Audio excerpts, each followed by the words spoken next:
এটা নৃশংস হত্যাকাণ্ডই জুকাৰি গৈছে ঢেকিয়াজুলি। ঢেকিয়াজুলিৰ 6 নং ৱাৰ্ডত এই নৃশংস হত্যাকাণ্ডটো সংঘটিত হৈছে আৰু নিজৰ পাখান পুত্ৰই প্ৰাণ ললে পিতৃ। এডাল লাঠিৰে কুবাই কুবাই নিজৰ 60ৰ উৰ্ধৰ পিতৃক হত্যা কৰিলে এইজন যুৱকে। মোৰ পিছফালে যিজন দেখিছে তেওঁৰ নাম হৈছে মুনমুন ৰজক। মুনমুন ৰজকে এই নৃশংস কাণ্ডটো সংঘটিত কৰিলে, নিজৰ পিতৃক হত্যা কৰিলে আৰু মঙলবাৰ দিনটোতেই এই ভয়ংকৰ হত্যাকাণ্ডটো সংঘটিত হৈছিল। কিন্তু সমগ্ৰ ঘটনা গাপ দি ৰাখিছিল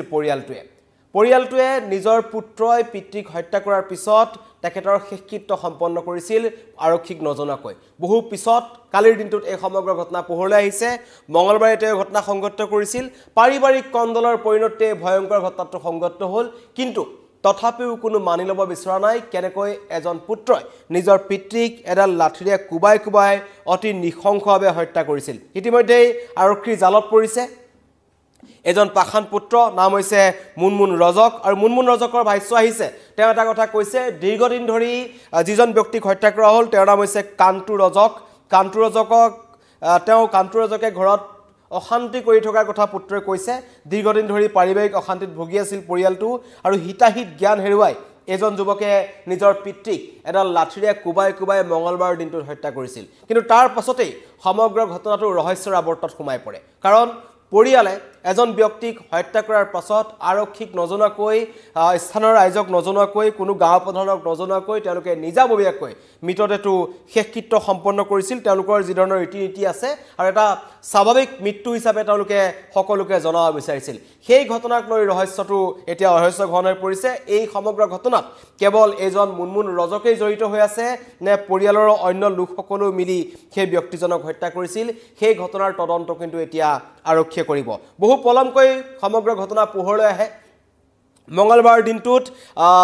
ঢেকিয়াজুলিৰ 6 নং ৱাৰ্ডৰ কান্তু ৰজকৰ ঘৰত এখন কাজিয়াৰ সৃষ্টি হয়। প্ৰথমতে মনোমালিন্য হয়, তেওঁলোকৰ কথাৰ কটাকটি হয়। তাৰপিছতে এই বাক বিতণ্ডা লাগি নিজৰ পুত্ৰৰ লগত তেখেতৰ কাজিয়া হয়। এইজন পুত্ৰই নিজৰ পিতৃৰ লগত, যিজনৰ ইতিমধ্যে মৃত্যু হৈছে, কান্তু ৰজকক ডিঙিত ধৰি বাহিৰলৈ চুচৰাই আনে। তাৰপিছত তেওঁলোকৰ মাজত মাৰপিট লাগে। মাৰপিট লগাৰ পিছত তেওঁলোকৰ হিতাহিত জ্ঞান হেৰুৱাই এইজনে এডাল লাঠিৰে নিজৰ পিতৃৰ মূৰকে আদি কৰি দেহৰ বিভিন্ন স্থানত উপৰ্যুপৰি আঘাত কৰে আৰু অতি সংকটজনক অৱস্থাত তেজেৰে লুতুৰি বুতুৰি অৱস্থাত নিজৰ পিতৃক তেখেতলোকে চিকিৎসালয়লৈ লৈ গৈছিল বুলি কৈছিল। সেইটো কিমান দূৰ সঁচা, সেইটো ৰহস্যৰ আৱৰ্তত পোহৰলৈ আহিব। তেখেতক চিকিৎসা প্ৰদান কৰা হ'ল নে নহ'ল, কোনখন চিকিৎসালয়লৈ নিছিল, সেই সমগ্ৰ ঘটনাৰ তদন্ত আৰক্ষীয়ে কৰি আছে। কিন্তু এই মুহূৰ্তত যদি ক'বলৈ যাওঁ, এটা নাটকৰ দৰে, এখন চিনেমাৰ দৰে এটা কাহিনী। নিজৰ চোতালতে প্ৰথমতে পিতৃক মাৰপিট, তাৰপিছত তেখেতক চিকিৎসালয়লৈ নিয়া হৈছিল বুলি কৈছিল। আৰু চিকিৎসালয়ত যেতিয়া তেখেতক মৃত ঘোষণা কৰে চিকিৎসকে, বা চিকিৎসালয়ত যেতিয়া তেখেতৰ মৃত্যু হয়, তাৰপিছত এই পৰিয়ালটোৱে আনি আৰক্ষীক নজনোৱাকৈ এইজন হত্যাকাৰীক নিজৰ ঘৰতে ৰাখি থৈছিল নিজৰ পৰিয়ালটোৱে আৰু পিতৃৰ শেষকৃত্য সম্পন্ন কৰিছিল। আৰু পিছত একাংশ স্থানীয় ৰাইজে সমগ্ৰ ঘটনাটোৰ কথা গম পায় যে তেওঁলোকৰ মাজত কাজিয়া হৈছিল, সেই ব্যক্তিজনক মাৰপিট কৰা হৈছিল আৰু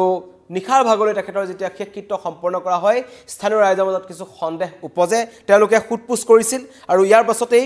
হিন্দুত্ববাদী সংগঠন সনাতনী বীৰ হিন্দু সেনাৰ সদস্যসকল গৈ এই ব্যক্তিজনৰ ঘৰত উপস্থিত হয়। আমাৰ ওচৰত দৃশ্য আহি পৰিছে, তেওঁক কেনেদৰে লৈ যোৱা হৈছে। এয়া হিন্দু সংগঠন সনাতনী হিন্দু সেনাৰ লোকসকলে এইজনক আটক কৰে, এইসকল সংগঠনটোৰ সদস্য। আৰু তাৰপিছতে সমগ্ৰ ঘটনাটো পোহৰলৈ আহিছে যে নিজৰ পিতৃক হত্যা কৰি ৰাজহুৱা নকৰাকৈ আৰক্ষীৰ কাষলৈ যোৱা নাছিল। অতি ৰহস্যজনক কথা, তেওঁ নিজৰ পিতৃক হত্যা কৰিব পাৰে, কিন্তু পৰিয়ালৰ আন সদস্যসকলেও এই ঘটনাটোৰ বিষয়ে ঢেকিয়াজুলি আৰক্ষীক অৱগত কৰা নাছিল, তেওঁলোকক জনোৱা নাছিল যে তেওঁলোকৰ ঘৰত এখন মাৰপিট হৈছে। লাঠিৰে এজন ব্যক্তিক উপৰ্যুপৰি প্ৰহাৰ কৰা হৈছিল, ৰক্তাক্ত অৱস্থাত তেখেতক চিকিৎসালয়লৈ নিয়া হৈছিল। আৰু সেইটো আটাইতকৈ ডাঙৰ কথা, স্থানীয় ৰাইজে কৈছে কোনখন চিকিৎসালয়লৈ নিছিল, কোনজন চিকিৎসকে তেখেতক চিকিৎসা কৰিছিল তাৰো প্ৰমাণ বিচাৰিছে, কিন্তু কোনো ধৰণৰ প্ৰমাণ এতিয়ালৈকে এই পৰিয়ালটোৱে দিব পৰা নাই। সকলোৰে সন্দেহ হৈছে মুনমুন ৰজক নামৰ এজন যি হত্যাকাৰী, মুনমুন ৰজকক নিজৰ পৰিয়ালৰ অন্য লোকসকলে হয়তো বচাব বিচাৰিছিল, তেখেতক আইনৰ যাতে তেওঁলোক ওচৰ নাচাপে তাৰ কাৰণে ঘটনাক গাপ দিবলৈ পৰিয়ালটোৱে চেষ্টা কৰিছিল যি হল হৈ গ'ল কাৰণ এজনক হত্যা কৰিছে ইতিমধ্যে আৰু ঘৰৰ চোতালতে প্ৰহাৰ কৰা হৈছিল আৰু ঘৰৰ পৰিয়ালৰ অন্য লোকসকলেও কিন্তু যেতিয়া পিতৃক তেওঁ প্ৰহাৰ কৰিছিল বা হত্যা কৰিবলৈ উদ্যত হৈছিল অন্য কোনো লোকে তেওঁলোকক বাধা দিবলৈ নাহিল স্থানীয় ৰাইজৰ এই মন্তব্য আহিছে কিন্তু আজি এই মুনমুনজকক কৰায়ত্ব কৰিছে উত্তম মধ্যম খুদাই সনাতনী বীৰ হিন্দু সেনা ইতিমধ্যেই আৰক্ষী গতাই দিছে আৰু ইতিমধ্যেই এই যি ভয়ংকৰ ঘটনা সংঘটিত হ'ল তাৰ কাৰণে ঢেকিয়াজুলি আৰক্ষীয়ে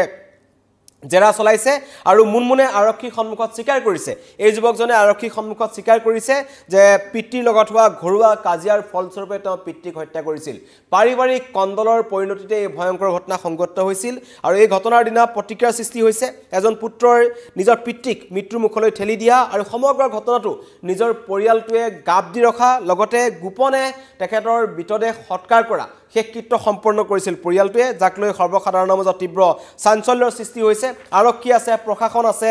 গাঁও প্ৰধান আছে এখন সমাজ আছে তেনে পৰিস্থিতিত এজন ব্যক্তিক নিজৰ পুত্ৰই হত্যা কৰাৰ পাছত সমগ্ৰ ঘটনাৰ তদন্ত নকৰাকৈ কোন ভুল কোন দোষী কোন নিৰ্দোষী হেতু তদন্ত নকৰাকৈ কেনেকৈ শেষ কৃত্য সম্পন্ন কৰিলে তাক লৈ কিন্তু ৰহস্য হৈছে পাৰিবাৰিক কন্দল কিহৰ কাৰণে হেতুক লৈ আৰক্ষী তদন্তলৈ আহিব লাগিব স্থানীয় ৰাইজে কৈছে লগতে এটা আটাইতকৈ ডাঙৰ কথা যে সমগ্ৰ ঘটনাৰ আগত সম্পত্তিৰ লেনদেনৰ কথা আছিল নেকি টকাৰ লেনদেনৰ কিবা প্ৰসংগ আছিল নেকি এনেকুৱা ধৰণৰ কথাও কিন্তু স্থানীয় ৰাইজে কৈছে সমগ্ৰ ঘটনাৰ ঢেকিয়াজুলি আৰক্ষীয়ে তদন্ত কৰক মন্তব্য আহিছে আমাৰ ওচৰলৈ যিজনে হত্যাকাৰী মুনমুন ৰজকে যেতিয়া তেখেতক ধৰা হ'ল তেখেতক সমগ্ৰ ঘটনা সন্দৰ্ভত কিছু তাৎপৰ্যপূৰ্ণ মন্তব্য কৰিছে তেওঁ কৈছে যে 25 বছৰ ধৰি তেখেতক অত্যাচাৰ কৰি আছিল পিতৃয়ে আৰু 25 বছৰীয়া অত্যাচাৰৰ পিছতে তেখেতে নিজৰ পিতৃক হত্যা কৰিছিল হয়তো তেওঁ 25 বছৰৰ তেওঁ যি অত্যাচাৰ কৰিছিল তাৰ প্ৰতিশোধ হয়তো পুত্ৰই লৈছে মন্তব্য আমি আপোনালোকক শুনাব বিচাৰিছো মাৰিছে লাঠিৰে কেতিয়া মাৰিছে মঙ্গলবাৰ হস্পিটাল লৈ গৈছে ক'ত মাৰিছে হাতত কাঠৰ লাঠি দেউতাৰ বয়স কিমান হৈছে 60 আপ হৈছে 60 আপ কিয় কাৰণে মাৰিলে 25 বছৰ ধৰি মুকে শাস্তি দি আছিল মদ খাই খাই খালি ঝগড়া কাজিয়া লাগি থাকে মইতো শান্তি থাকো মাৰিছা দেউতাকে কোনে তো কাজিয়া লাগে তোক জন্ম দিছে তো গম পোৱা নাই পিতৃৰ লগত প্ৰতিশোধ লৈছা নেকি নহয় স্যাৰ প্ৰতিশোধ লোৱা নাই মই নিজৰে আপা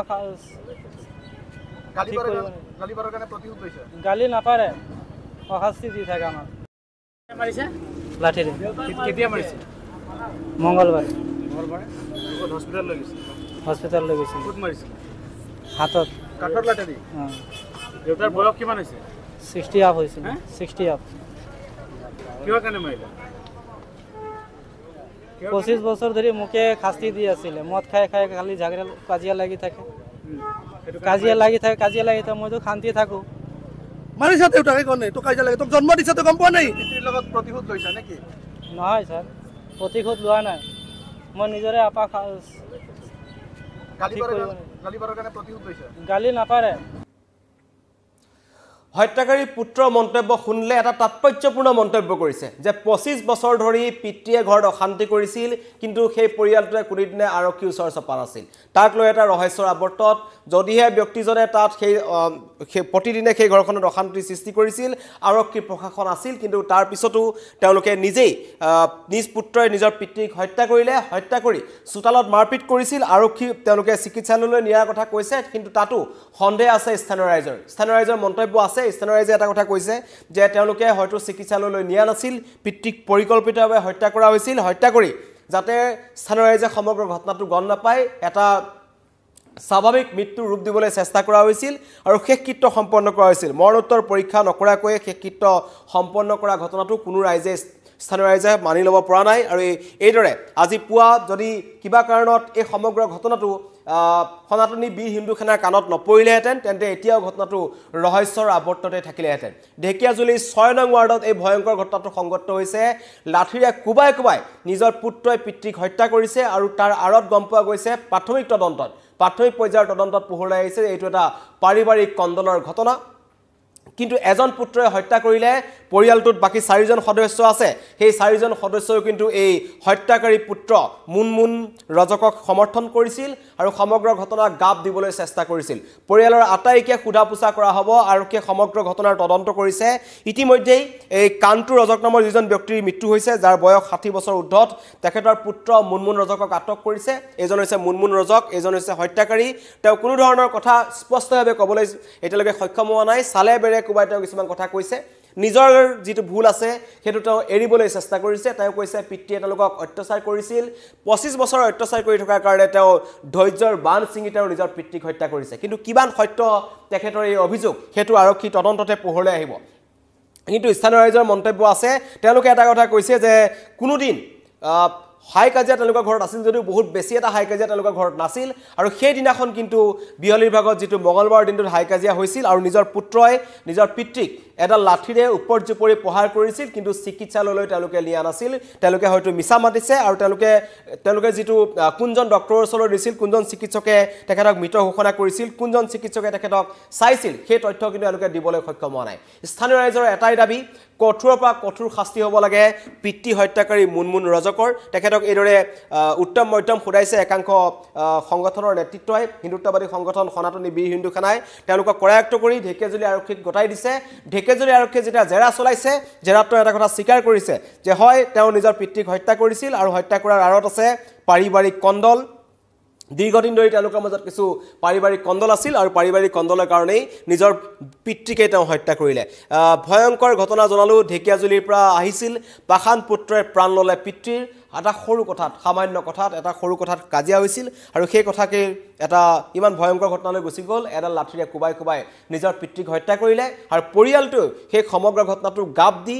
শেষকৃত্য সম্পন্ন কৰিলে মঙ্গলবাৰৰ পৰা আজিৰ দিনটোতে পোহৰলৈ আহিল এই ভয়ংকৰ ঘটনা ইতিমধ্যে তেখেতক আটক কৰা হৈছে এটো হৈছে মুনমুন ৰজক যি নিজৰ পিতৃক মৰিয়াই হত্যা কৰিলে সমগ্ৰ ঘটনাৰ উচিত তদন্তৰ দাবী কৰিছে স্থানীয় ৰাইজে চাই থাকিব নিউজ 18 অসম নৰ্থ ইষ্ট প্ৰতিটো মুহূৰ্তৰ খবৰ আমি আপোনালোকলৈ লৈ আহো আন্তঃৰাষ্ট্ৰীয় প্ৰেক্ষাপটৰ পৰা ৰাষ্ট্ৰীয় প্ৰেক্ষাপটলৈকে মনোৰঞ্জনৰ পৰা ক্ৰিয়ালৈকে এই মুহূৰ্ত জনালো ঢেকিয়াজুলিৰ 6 নং ৱাৰ্ডত এটা নৃশংস হত্যাকাণ্ড সংঘটিত হৈছিল মঙ্গলবাৰে ঘটনাক গাপ দি ৰাখিছিল নিজৰ পৰিয়ালে